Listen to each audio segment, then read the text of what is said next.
राधे राधे। तुलसा तेरी क्यारी को मैंने फूलों से सजाया है। तुलसा तेरी क्यारी को मैंने फूलों से सजाया है। जिस राह शालिग्राम जी आए उन राहों को सजाया है। तुलसा मैंने तेरे लिए टिक्का मंगवाया है। माथे की बिंदिया पर नाम शालिग्राम लिखवाया है।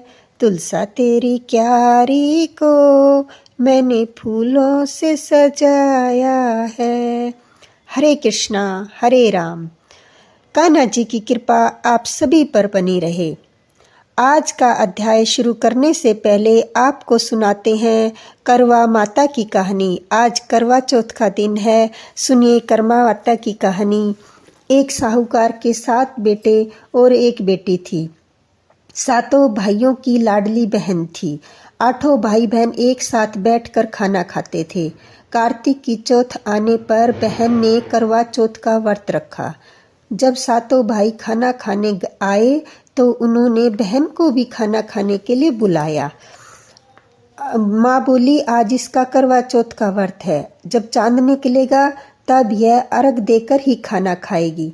तब भाइयों ने जंगल में जाकर आग जलाकर छलनी में से चांद दिखा दिया। बहन भाभियों से बोली, चलो अर्घ दे लो, चांद निकल आया है। भाभियों ने उसे बताया कि ये चांद नहीं है, तेरे भाई तेरे साथ मजाक कर रहे हैं। लेकिन उसने भाभियों की बात नहीं मानी और भाइयों के साथ खाना खाने बैठ गई। पहला टुकड़ा तोड़ा तो बाल निकला, दूसरा टुकड़ा तोड़ा तो छींक मारी, तीसरा टुकड़ा तोड़ा तो राजा के घर से बुलावा आया कि राजा का लड़का बीमार है। लड़की की माँ ने जल्दी जल्दी बेटी को विदा किया और उसको एक सोने का सिक्का दे दिया और कहा कि रास्ते में जो भी मिले उसके पैर पड़ती जाना। जो तुझे सुहाग का आशीष दे उसे यह सिक्का देकर अपने पल्ले में गांठ लगा लेना। रास्ते में किसी ने भी पैर पड़ने पर उसे सुहाग का आशीष नहीं दिया। सब ने यही आशीष दिया, सब्र करने वाली हो, 7 भाइयों की बहन हो, अपने भाइयों का सुख देखने वाली हो। अब जब वह ससुराल पहुंची तो दरवाजे पर ननंद खड़ी थी। वह उसके पैर पड़ी तो ननंद बोली, सपूती हो, 7 बेटों की माँ हो, मेरे भाई का सुख देखने वाली हो। यह आशीष सुनकर उसने सोने का सिक्का ननंद को दे दिया और अपने पल्ले में गांठ मार ली। अंदर गई तो सासू जी ने कहा, ऊपर कोठड़ी है, वहां जाकर बैठ जा। जब वह ऊपर गई तो उसने देखा कि उसका पति मर चुका है। अब वह उसे लेकर उसी कोठड़ी में पड़ी रही और उसकी सेवा करती रही। उसकी सास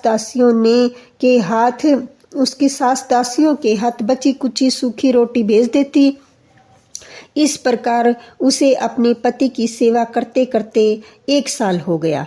करवा चौथ का दिन आया। सारी पड़ोसियों ने नहा धोकर करवा चौथ का व्रत रखा। सब ने सिर धोकर हाथों में मेहंदी लगाई, चूड़ियां पहनी। यह सब वह देखती रही। एक पड़ोसिन बोली, तू भी करवा चौथ का व्रत कर ले। वह बोली, मैं कैसे करूं? पड़ोसिन बोली, चौथ माता की कृपा से सब ठीक हो जाएगा। पड़ोसियों के कहने पर बहू ने भी व्रत रखा। थोड़ी देर बाद करवे बेचने आई। करवे ले लो री, करवे ले लो। तो दिन में ज्यादा करवे ले लो। बहू ने आवाज लगाई, एक करवे वाली, मुझे भी करवे दे जा। करवे वाली कहने लगी, तेरी दूसरी बहन आएगी, वो तुझे करवे देगी। दूसरी आई, वो बोली करवे ले लो। उसने कहा कि मुझे भी करवे दे दे।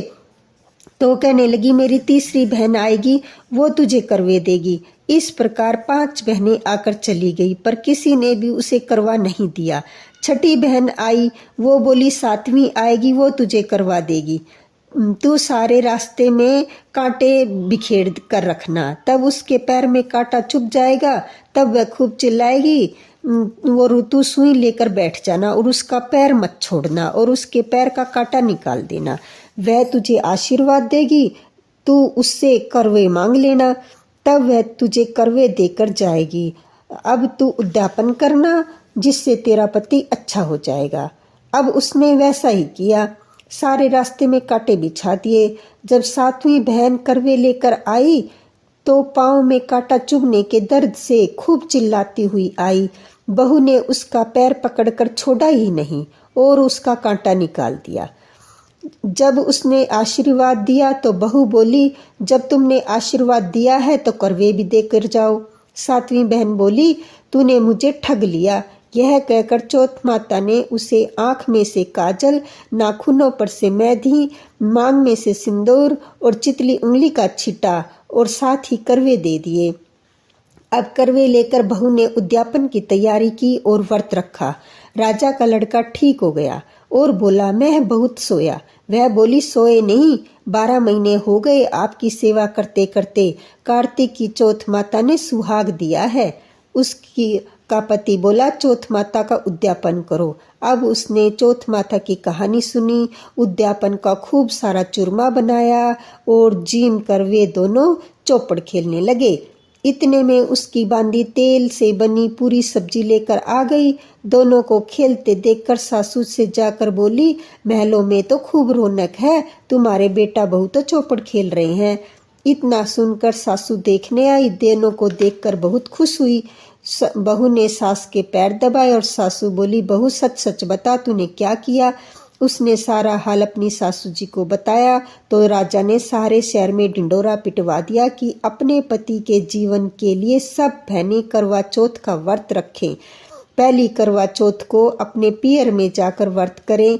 हे चौथ माता, जैसा राजा के लड़के को जीवन दान दिया वैसा सभी को देना, मेरे पति को भी देना। कहते सुनते सब परिवार की स्त्रियों को सुहाग देना। इसके बाद गणेश जी की कहानी भी सुनी जाती है। आइए सुनते हैं गणेश भगवान की कहानी। एक बूढ़ी माई थी, उसने मिट्टी के गणेश जी की पूजा करती थी। वह रोज बनाए रोज गड़ जाए। एक सेठ का मकान बन रहा था। बुढ़िया बोली, पत्थर के गणेश जी बना दो।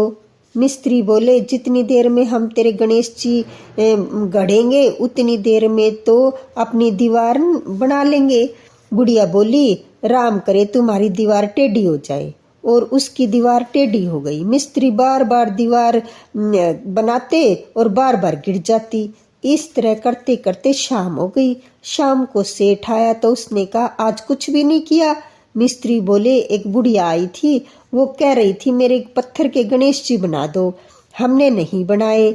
उसने कहा तुम्हारी दीवार टेढ़ी हो जाए। सेठ ने बुढ़िया को बुलाया और कहा कि हम तुम्हारे लिए सोने के गणेश जी बनवा देंगे, हमारी दीवार सीधी कर दो। सेठ ने बुढ़िया को सोने के गणेश जी बनवा दिए और सेठ की दीवार सीधी हो गई। जैसे सेठ की दीवार सीधी हो वैसे सभी की करना। कहते सुनते हुकारा भरते सबको गणेश भगवान आशीर्वाद देना। बोलो गणेश भगवान की जय।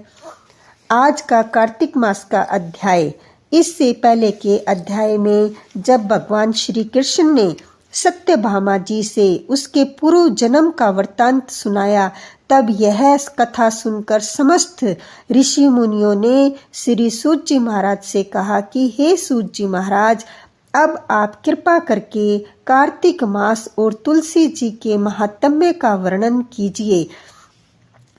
तब नारद जी ने उन्हें कहा कि मैं तुम्हें तुलसी जी का महात्म्य सुनाता हूँ, एकाग्रचित होकर ध्यान से सुनो।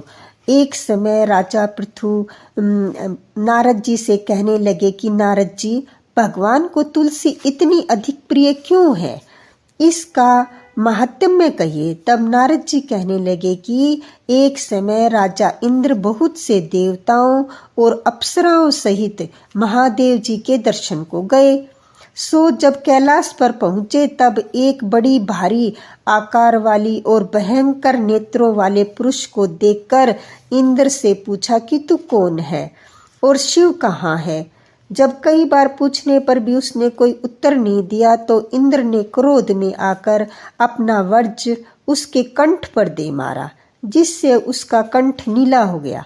परंतु इंद्र का वज्र भी भस्म हो गया। फिर उसकी आंखों से ऐसी प्रचंड अग्नि निकली मानो इंद्र सहित सारे संसार को भस्म कर देगी। ऐसी स्थिति देखकर बृहस्पति जी हाथ जोड़कर और इंद्र को प्रणाम करके भगवान शिव की स्तुति करने लगे। हे देवादिदेव, त्रिपुरासुर तथा अक्कासुर का नाश करने वाले, यज्ञ का फल देने वाले त्रिपुरारी, आपको नमस्कार है। ब्राह्मणों की रक्षा करने वाले, आपको नमस्कार है। नारद कहने लगे कि हे राजा पृथु, इस प्रकार स्तुति सुनने पर श्री महादेव जी ने त्रिलोकी को नष्ट कर देने वाली अग्नि को शांत कर दिया और कहने लगे कि हे देवताओं, वर मांगो। मैं आपकी स्तुति सुनकर अति प्रसन्न हुआ। इतने में हमने इंद्र को जीवन दान दिया है। हे बृहस्पति जी, आज से तुम्हारा नाम भी जीव होगा। बृहस्पति जी कहने लगे, यदि आप प्रसन्न हैं तो इंद्र की रक्षा कीजिए और संसार को जला सकने वाली अग्नि को अपने नेत्र से उत्पन्न हुई है उसको शांत कीजिए। तब शिवजी कहने लगे कि नेत्र से निकली हुई अग्नि वापस कैसे जाए, अतः हम इसको दूर फेंकते हैं। ऐसा कहकर इंद्र को हाथ में लेकर समुद्र में फेंक दिया। वह आग गंगा के संगम में जाकर गिरी और बालक बनकर रोने लगी। उसके रोने की आवाज से पृथ्वी कांपने लगी। सातों लोक बहरे हो गए। ऐसा आश्चर्य देखकर वहां पर आए हुए ब्रह्मा जी समुद्र की गोद में बालक देखकर आश्चर्य से पूछने लगे, यह बालक किसका है? समुद्र ने बड़े आदर से बालक को उठाया, ब्रह्मा जी को गोद में दिया और कहने लगे कि यह मेरा पुत्र गंगा से उत्पन्न हुआ है, आप इसके जातकर्म करवाएं। फिर उस बालक ने ब्रह्मा जी की दाढ़ी पकड़कर इतनी जोर से मरोड़ी कि ब्रह्मा जी के नेत्रों से आंसू आ गए। किसी प्रकार दाढ़ी छूटी तो ब्रह्मा जी ने कहा कि इसने हमारी आंखों से जल निकाला है, अतः इसका नाम जालंधर होगा। परंतु यह शिव के अतिरिक्त और किसी के हाथों से नहीं मरेगा, क्योंकि यह शिव के अंश से ही उत्पन्न हुआ है। यह अभी युवा हो जाएगा। तब ब्रह्मा जी शुक्राचार्य को बुलाकर उसका राज्याभिषेक कराकर अंतर्ध्यान हो गए। तब समुद्र ने कालनेमी की कन्या वृंदा के साथ उसका विवाह कर दिया, जो पतिव्रताओं में सबसे प्रथम और अति सुंदर थी। परम सुंदरी वृंदा के साथ विवाह कर जालंधर अति प्रसन्नता से दिन बिताने लगा। जब जालंधर घर आता तो वृंदा अपने हाथों से पंखा झिलती, पाद्य अर्घ आचमन उसको अर्पण करती। वह अपने पति को नारायण समझकर उसकी सेवा किया करती थी। नारद जी कहने लगे कि हे राजा पृथु, अब मैं पतिव्रता स्त्रियों के कुछ लक्षण तुमसे कहता हूँ। पतिव्रता स्त्री अपने पति के दुख में दुखी और उसके सुख में सुखी होती है। परदेश जाने पर दुखी और पति के मरने पर सती हो जाती है। पति के पाप तथा पुण्य को आधा बांटने वाली स्त्री को अपने पति के मर जाने पर अवश्य सती हो जाना चाहिए। जो स्त्री सती हो जाती है वह अपने पति के साथ अपने शरीर के 3.5 करोड़ रोम के अनुसार 3.5 करोड़ वर्ष तक अपने पति के साथ स्वर्ग में वास करती है। जो स्त्री सती होने के लिए जितने कदम शमशान की ओर जाती है, उसको कदम कदम पर एक एक यज्ञ का फल प्राप्त होता है। वह अपने माता पिता तथा अपने पति तीनों कुलों को पवित्र कर देती है। जैसे सपेरा सांप को बिल से बाहर निकाल लेता है, वैसे ही वह अपने पति को नरक से बाहर निकाल लेती है। अतः पतिव्रता स्त्रियों को अपने मृतक पति के साथ ही सती होना उनका परम धर्म है। इतना कहकर नारद जी बोले, हे राजा पृथु, देवताओं से डर जो सब दैत्य पाताल में भागा भगा गए। वे जलंधर का अभय पाकर फिर पृथ्वी पर आकर घूमने लगे। उसी समय जलंधर ने कटे सिर राहु को देखा तो उसने शुक्राचार्य से इसका कारण पूछा। तब शुक्राचार्य ने समुद्र मंथन तथा देवताओं द्वारा रत्नों के हरण की कथा सुनाई। इस प्रकार पिता का मंथन और दैत्यों का अनादर सुनकर जलंधर ने क्रोध में आकर घस्मर नाम वाले दूत को बुलाकर सुधर्मा के पास भेजा। वह सभा में जाकर अभिमान पूर्वक इंद्र को नमस्कार न करके कहने लगा कि दैत्यपति जलंधर ने कुछ कहा है, वह सब तुम सुनो। हमारे पिता का मंथन करके जो तुमने रतन लिए उन पर तुम्हारा कोई अधिकार नहीं, अतः वे रतन हमको वापस कर दो। घस्मर के ऐसे वचन सुनकर इंद्र और विस्मय से कहने लगा कि समुद्र सदैव हमारे शत्रु दानव की रक्षा करता है, अतः हमने उसका मंथन कर रतन लिए हैं, इसलिए उन पर दैत्यों का कोई अधिकार नहीं है। दूत ने ये सब समाचार वापिस आकर जलंधर से कहा तो वह अत्यंत क्रोधित हुआ और देवताओं को जीतने का उपाय सोचने लगा। उसने सब दिशाओं तथा पातालों में अपने दूत भेजकर सब दैत्यों को बुलाया और शुंभु तथा निशुंभु को अपना सेनापति बनाकर स्वर्ग के नंदन वन में जाकर इंद्र की अमरावतीपुरी को घेर लिया।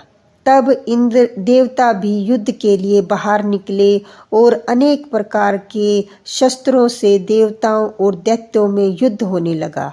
वे सब एक दूसरे को मार मार कर गिरने लगे। सब तरफ खून ही खून बहने लगा। मर कर गिरे हुए घोड़े और हाथियों से पृथ्वी भर गई। उधर युद्ध के मारे गए दैत्यों को शुक्राचार्य अपनी संजीवनी विद्या से जीवित करने लगे। इधर बृहस्पति जी द्रोणाचल की दिव्य औषधियों द्वारा देवताओं को जीवित करने लगे।